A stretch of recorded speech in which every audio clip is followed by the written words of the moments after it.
Hello everyone and welcome to the next episode of the campaign log.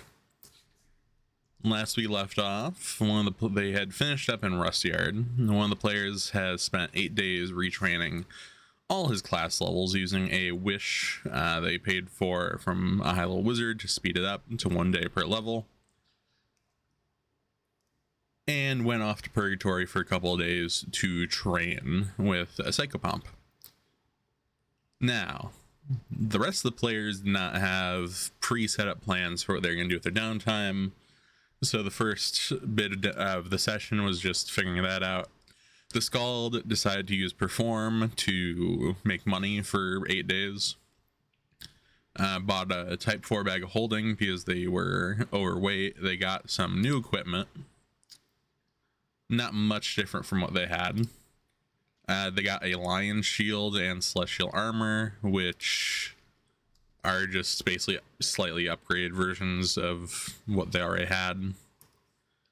The Celestial Armor is +3 chainmail, but it can also be worn under normal clothing without betraying its presence. Its max dex bonus is +8. Its armor check penalty is only -2. And it reduces arcane spell failure chance. Not that the Scald cares about arcane spell failure chance because Scald class abilities.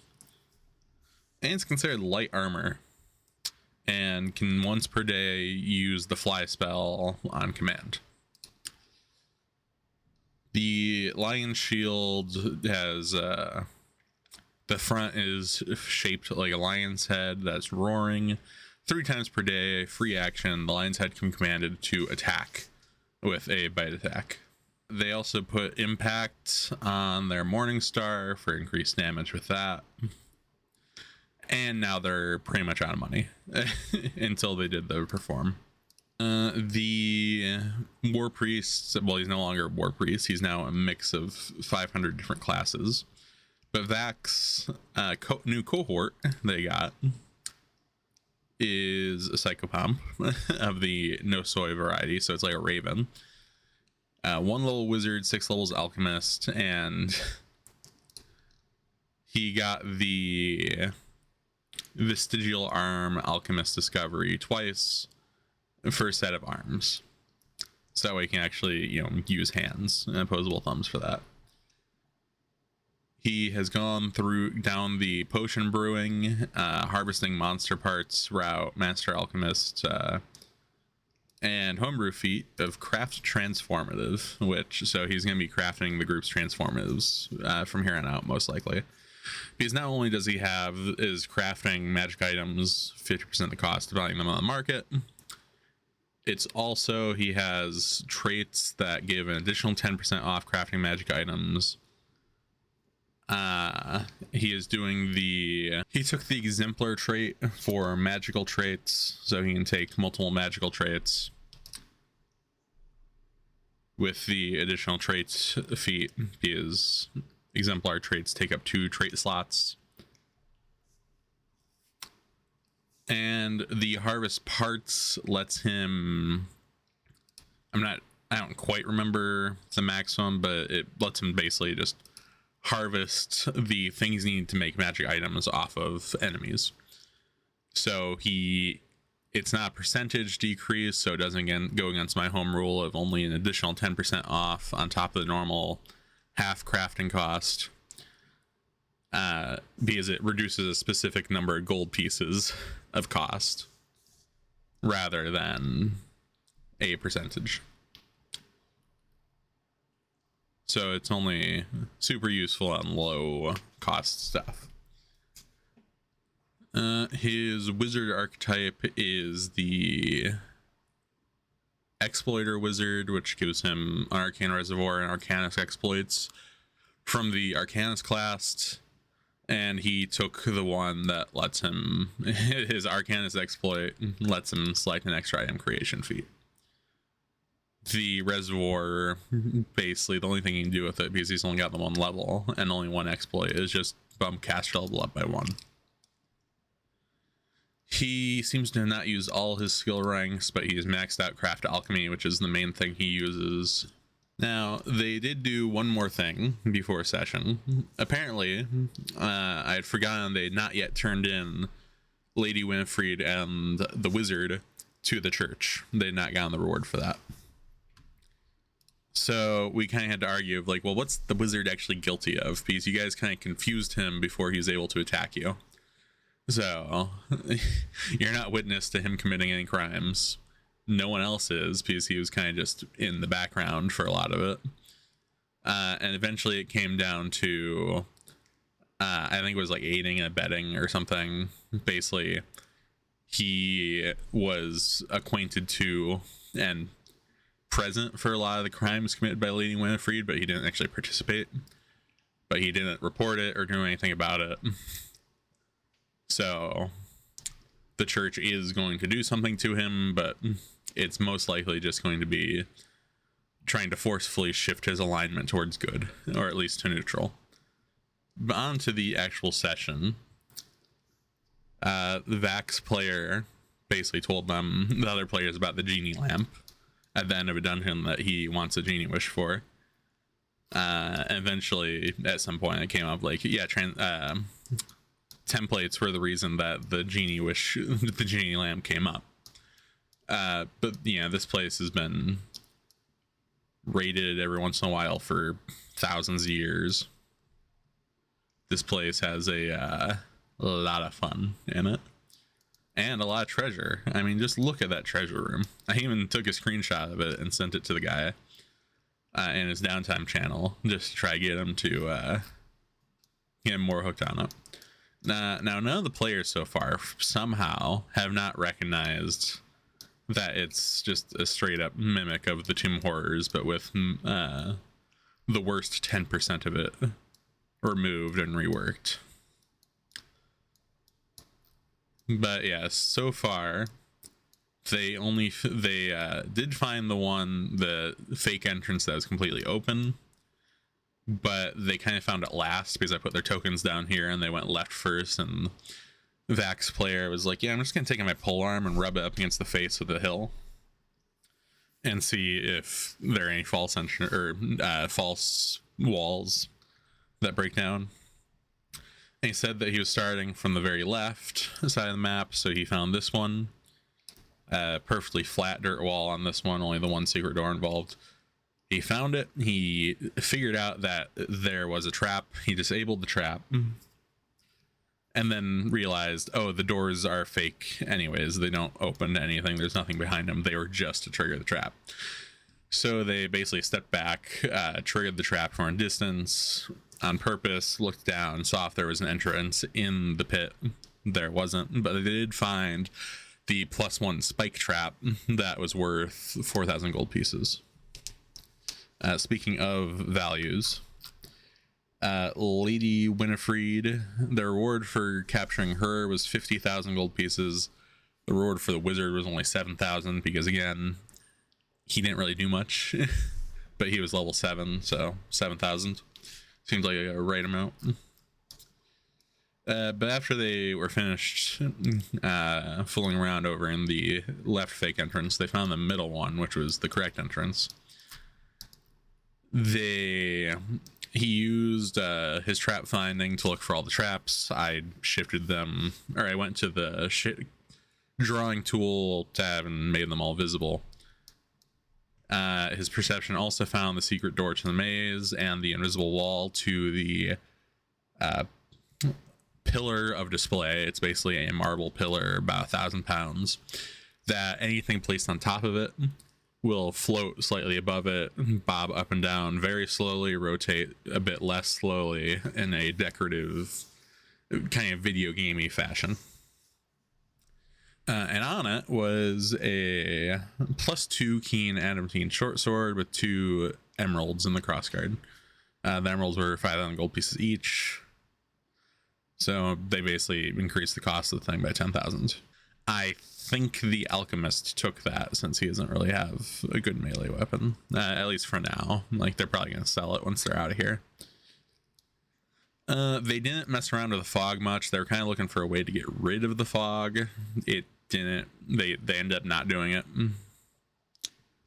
They identified all the wards. He got the Alchemist, who has the permanent arcane sight, got a 40 on spellcraft, which was the highest DC. So they know that within the dungeon, teleportation and plane shift effects are blocked, scrying is blocked, effects that modify stone or allow passage through stone are blocked, walls block ethereal and incorporeal creatures, x-ray effects are blocked, disintegration effects are blocked. The hardness of stone is increased drastically to approximately 50, and resurrection effects are blocked. So between resurrection effects and ethereal creatures being blocked from going through walls, if you die in here, your soul is going to be stuck until, you know, it's basically going to have to worm its way out, which will be a whole nother thing. And apparently my cursor sensitivity went up. So yeah, they're basically warned, don't die in here. It's going to be a pain to fix it.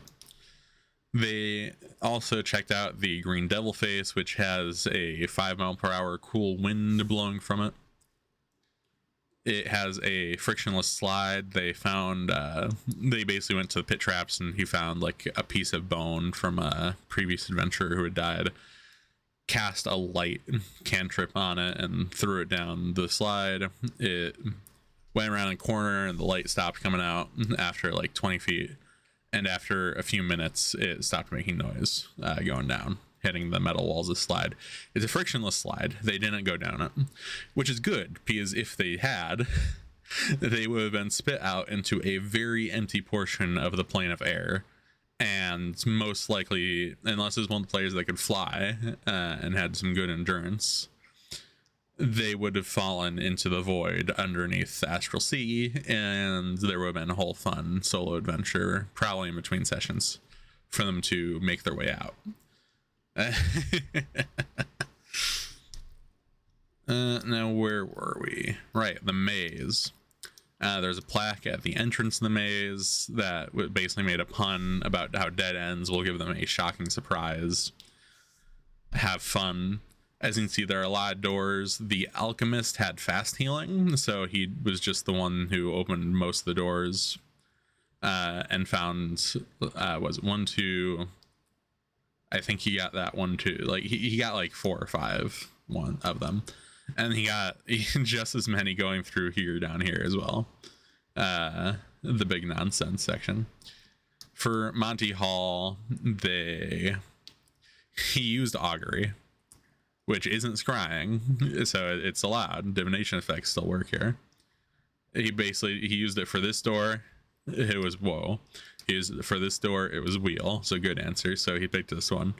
Monty Hall did his thing where he opened one of the doors and was like, "Now here's this one. Would you like to switch doors?" And the players got in an argument about statistics versus I literally got an augury that this was the correct door.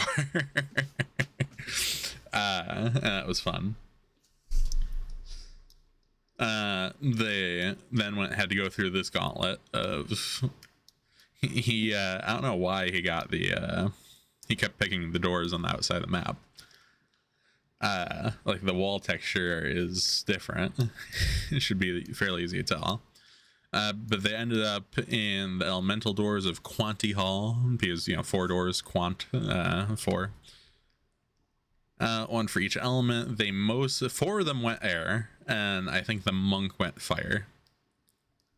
And air was jets of air holding them back. They needed a strength check, or because they could all fly, a fly check of DC 30 to move against the wind and get out of the room. One of them had to be, I don't remember which one.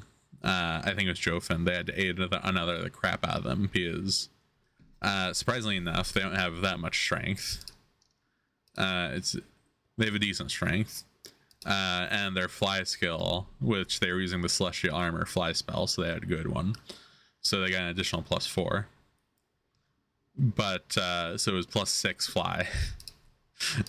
So they had to get like a couple 4 aid and others from them throwing a rope in and pulling. And then I think they used a heroic fortune for a temporary hero point for +8 bonus. So they all get out. The fire room, which we did first, since it was only the monk, it wouldn't take very long. This room fills with a vortex of fire, which deals unavoidable. No save involved because the entire room is fire. There's nowhere to dodge out of the way of it. But you can still use fire resistance, and I think he had the Ring of Fire resistance on him, I want to say. And it's 10d6 fire per round for 5 rounds. So after resistance, it was only like 10 to 20 damage a round. I think he ended up taking like 80 due to high damage rolls, and he survived. He had like 40 health left, and they had to use like 15 to 20 uses of their cure wand to heal him back up. And then the doors open. He was able to get out just from not dying. So they made their way to the Hall of 8 statues. The alchemist identified up in the side room here, and one down here near these 3 levers as teleportation exits. He was able to identify the fog as a teleportation effect. And they now learned that wards can be bypassed, or certain wards, if they're designed in the first place to be able to do so, can be bypassed by certain effects, whether it's only by certain people or if you just have to know a passphrase or whatever. So they're learning about wards. The statues in this hall, the upper 7 are normal, the bottom 1 is broken. They did the alchemist has a very high knowledge religion, as all his knowledges. He was able to identify all of them. The top one is the head of the Agathian lords, which are the neutral good alignment plane outsider lords. The archangel of death and diligence over here, same thing, head of the archangels. That's gonna be the same for all of these. On the right there is the Azeta, which is chaotic good, angels lawful good, at least in my world. Middle left is lawful neutral, the inevitable. Middle right is protein, which is the chaotic neutral. Devil, lawful evil. Demon, chaotic evil. And the broken statue is of a daemon. He did happen to meet a 50 or higher on the check for this statue, which means he knew about the legend of the disappearance of the daemons, which is basically that really long time ago, either before the material plane was formed or soon after, they were all destroyed by something in the outer planes, along with the entire plane of neutral evil, which in my world was called the Eldritch. They did find the secret door to the left, as well as this secret door over here. Normally you get into this area by getting teleported from the fog, which the fog was a 1d4 random teleportation effect. A 1 would teleport you to the last place you slept. 2 would have teleported you into a spike pit. 3 would be up here, and 4 would be the lever room. The left lever required a strength check to move. It was rusted. Once it flips, it breaks. The area, these 2 small rooms would leak poisonous gas. DC 30, 1d4 con damage, max 6 rounds, cure 2 consecutive saves. Most of them booked it. The alchemists, I think, made his save, and the monk was immune to poison. The right lever opens the door here, which they broke down. It was an iron bar door. So iron, not stone, was not increased hardness, so they just broke it down. And the middle lever opened the secret door here, but they went to the back of it, so it was fairly easy to find and just open. 3 chests. The left chest had spring-loaded puppet snakes that popped out when he opened it, just, like, in cartoons, the whole fake can of peanut brittle thing. The middle chest had a diamond worth 25,000 gold pieces. The right chest had a extraponent alchemist fire as a trap, but they disabled the trap and took the alchemist fire. The contents within that were being protected by the trap was an adamantine jewelry box worth 2,000 gold pieces, holding a ring of spell storing with mass heroic fortune in it, which took up all 5 spell levels that ring of spell storing can have. Over here, the left chest was warm. It was really warm. The right chest was very cold. The middle chest was normal. They didn't detect any traps other than that. The alchemist was like, oh, so like Goldilocks, I'll just go open the middle chest. And the middle chest had a brick of lead, 1 cubic foot. The monk decided, there's gotta be something in there, and he just started breaking the lead, because lead is very soft metal. And in there was another diamond worth 25,000 gold pieces. They opened the left and right chests, which produced a cone of cold and fireball trap. He failed to disarm the cone of cold, so that one went off, and there was nothing in it. And everyone was like, great, we lost on loot. But then he succeeded in disabling the fireball trap, and there was still nothing in there. And he was like, oh, well, at least we know that it wasn't that. And they've been mildly confused, trying to figure out what's going on in this dungeon, the entire thing. Wait, so my design is apparently working. They have no idea what's really going on. This cave-in, they were super confused about. Because they're like, hold on, how's the hardness of stone 50 and there was a cave-in? And I was like, nature and arcana. And it's like, yeah, the cave-in is slightly older than the wards that increase the hardness of the stone. And then the way to move forward from this area is this tunnel. Like, I was like underneath the hallway and then out into the here. I was like, yeah, you can feel that the tunnel you're in rises up and meets where the pathway, the hallway should have been before the cave-in. So you suspect the cave-in was fake, and this was after like 20 minutes of the monk being like just looking at the wall. He did a will save to disbelieve the illusion on the cave-in, and it's that's real stone. It wasn't actually cave-in. They just piled some rocks there to make it look like cave-in when they're constructing the place. It messed with them a lot. The gunslinger had to step away, so while the others explored this next area, he stayed right there.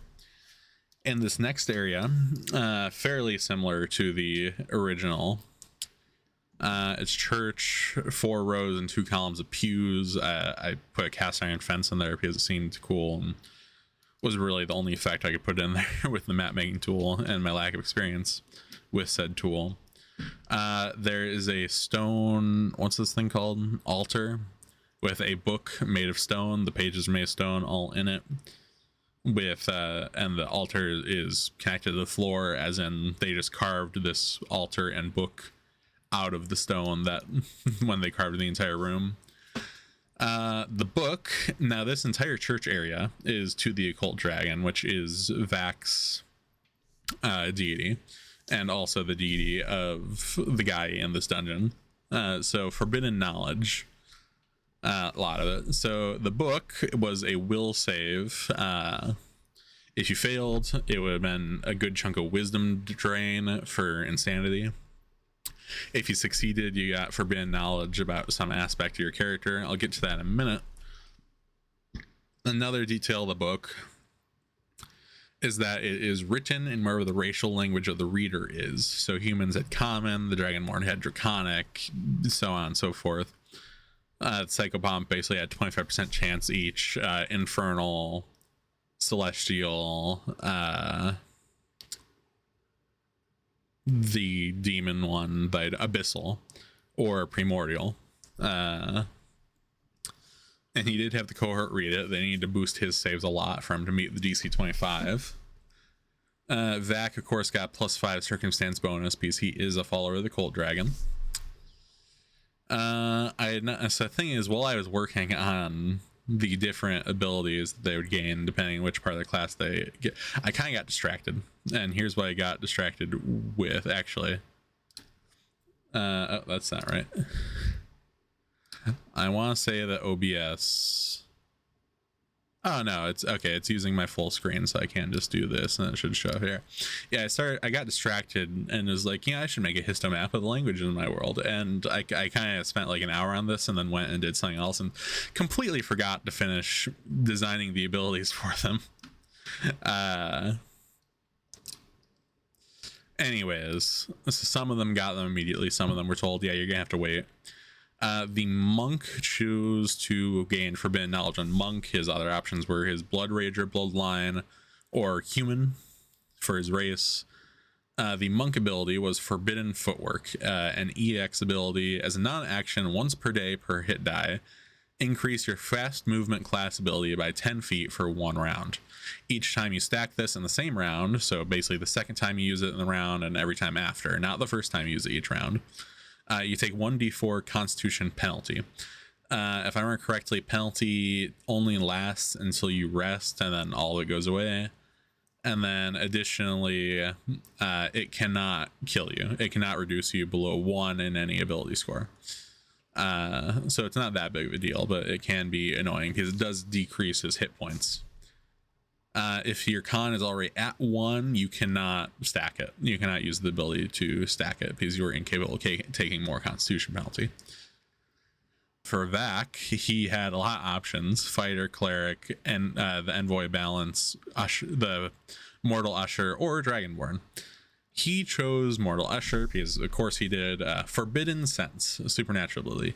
You gain blind sight 60 feet, but only for souls, which means creatures, which more or less means creatures with intelligence scores other than constructs. So intelligent undead, outsiders, humanoids, monstrous humanoids, basically anything except for vermin, constructs, and unintelligent undead, because unintelligent undead do not have souls. The Scald had options of either Scald, Angel, or Human, because they are an angel-blooded Aasimar. They chose Angel. I did not get around to designing Dragonborn Scald, Wyverian, or Psychopomp or Wizard for the cohort. The Scald chose Angel, so the day after the session, I designed it. Angelic Forbiddance, spell-like ability. Magic Circle against evil as a constant spell-like ability is pretty much what they got. Kind of boring, but very much on theme for choosing Angel. The Gunslinger chose Gunslinger over Wyverian because he guessed correctly. Wyverian probably wasn't going to be very cool because it's not even a full Dragonborn situation. Like, it's barely a dragon at all. So Forbidden Deed EX, by spending a grit point when making more than one attack at once, so full attack action, dual wielding, that type of thing. You may use an extra attack to strike one of your other attacks, changing its course mid-flight. Rather than making this extra attack, another of your attacks may instead change course once, allowing you to strike around corners, bypass cover, or perform other similar feats. I literally just stole this redirecting shot from Barrage Sphere and Spheres of Might. The Alchemist, Joseph, he chose Alchemist over Human. Alchemist, Forbidden Chemistry, EX. Pick one elemental damage type when you gain this ability. I assume he's going to pick fire because that he has explosive ordnance that does fire damage. You become an expert at alternative methods of creating this element, reducing the cost of creating alchemical creations, potions, wands, scrolls, as well as the material components for casting spells and creating alchemist extracts that produce the elemental damage type by 10%. So 10% discount on all of that. You may forgo this discount and instead increase the cost of production or casting by 50% to instead increase damage by 25%, which stacks with the Empower Meta Magic. If the spell or extract does not have costing material components, instead add costing material components equal to the spell's level cubed times 10 gold pieces. So for level 1 spell, it'd be 10 gold pieces. Level 2 would be 80. Level 9 would be almost 9,000, I think.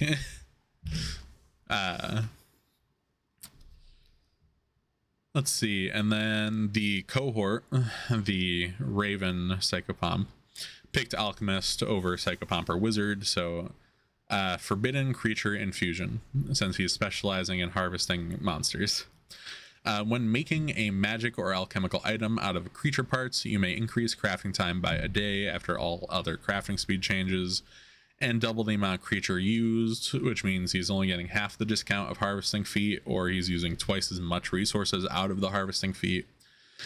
And double the number of effective transformative tiers from the source creature, because a creature can only have so many transformative tiers made out of it, which has the potential to turn a willing transformative into an unwilling transformative if the source creature was not aware you would be doing this, which lets you make a more concentrated and potent item. For magic items, this can apply any one meta magic feat that has a spell level increase of +1 or less. You do not need to know the feat, as long as the magic can normally be applied to that spell. For transformatives, this can grant either an additional roll on the creature type subtype table or an additional roll on the higher ability score table. After they were done with that, they started messing around with they started messing around with the pews first, because they had storage in them that was fairly obvious. They're like chest benches, basically. Of course, opening them triggered poison to fill the room. They had a very much higher perception DC because they're fully attached to the floor and the mechanism was entirely internal. What they realized, though, because it's the same poison as last time, is that the poison only sticks around for 6 rounds plus a minute, which is 10 rounds, so 16 rounds. And all of them had a high enough constitution that if they didn't take any actions, they could hold their breath long enough for the poison to just fully decay and dissipate and settle on the ground. So yeah, note to self, make room filling with poison traps a contact poison that triggers when it touches their skin, not just when they breathe it in. Let's see. They also found the coin slot on the wall to open the door. The left corridor over here, in the original Tomb of Horrors, it would do different things each time you stepped in it. I think each time it teleported you back to the entrance of the dungeon. One time, I think it took all your equipment. The next time, it would like permanently change your race or your gender. And the third time, it would do the other one of race or gender. I don't remember. The way I do it is it's 24-hour duration, polymorph effect, that swaps your gender. So the Dragonborn is now female for 24 hours, which for Dragonborn really doesn't change much because they're reptilian in most ways. Let's see. As they go down the hallway, they find the secret door with perception, find another secret door with perception. They did not go to fake Acererak, and they did not go towards the fire slide. They ended up going down here, went through the door. The monk stuck his finger in this one. It was water. There's 3 vats. It looks like crafting room. Stuck his finger in the bottom one. It was a carnivorous blob, but it was gargantuan instead of colossal because the room was fairly small. They killed it. This is the first combat of the dungeon, and they're like halfway through. He harvested parts from it. It's like a CR 13 or something, and he harvested separately to be able to make a transformative out of it. So he's probably going to be making a transformative out of it, because both its abilities are pretty cool. Because it has absorbed flesh, which makes it slam attacks do constitution drain that gives it temp HP. And reactive strike, which means that if something hits it in melee, adjacent melee, so no reach involved, it just automatically gets to attack back. Fun stuff.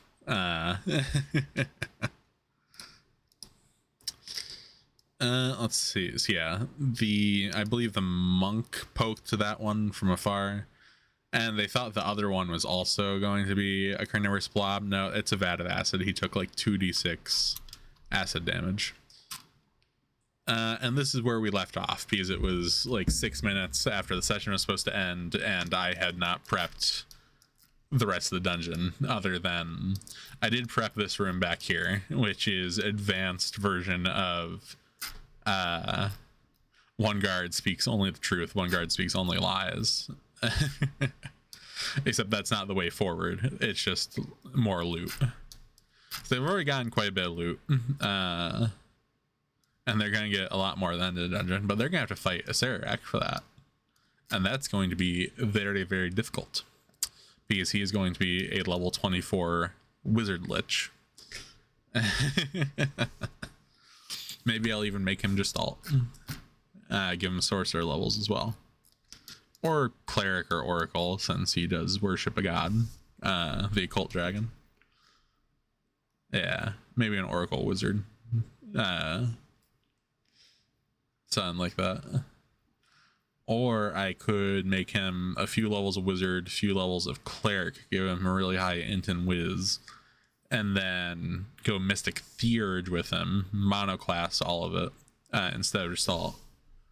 And just use like magical knack and other stuff to bump caster level up equal to hit die for both classes. So the front half is mess with their minds, the second half is mess with their minds and combat, and they've started on the second half. But yeah, that was this session, and I will see you guys next week.